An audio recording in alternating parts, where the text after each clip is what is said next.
Ada kisah perjuangan pasien di Kabupaten Kepulauan Aru yang harus menempuh waktu berjam-jam hanya demi berobat ke rumah sakit.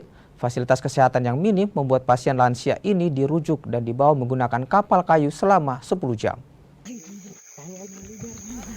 Pasien lansia di Desa Koijabi, Kecamatan Aru Tengah Timur, Kabupaten Kepulauan Aru, Maluku ini harus berjuang demi bisa berobat.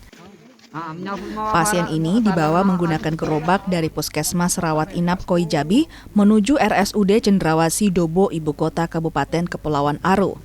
Namun kisah perjuangannya belum berakhir. Pasien kembali harus naik kapal kayu selama 10 jam.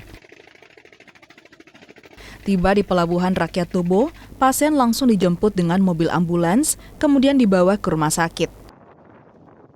Pasien lansia ini alami tekanan darah rendah dan juga diabetes.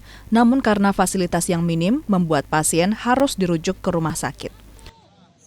Kebetulan di daerah perbatasan itu, semua puskesmas mengalami hal yang sama.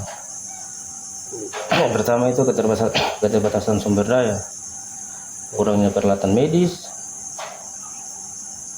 obat-obatan dan fasilitas yang tidak memadai. Pasien rujuknya itu kadang dengan motor laut, kadang dengan bodi sampan. Kalau ada motor laut sama bodi sampan, waktu 10-12 jam tiba ke kabupaten. Perjuangan panjang demi mendapatkan perawatan medis bukan saja dialami pasien lansia ini. Kasus serupa kerap terjadi dampak minimnya sarana dan prasarana layanan kesehatan.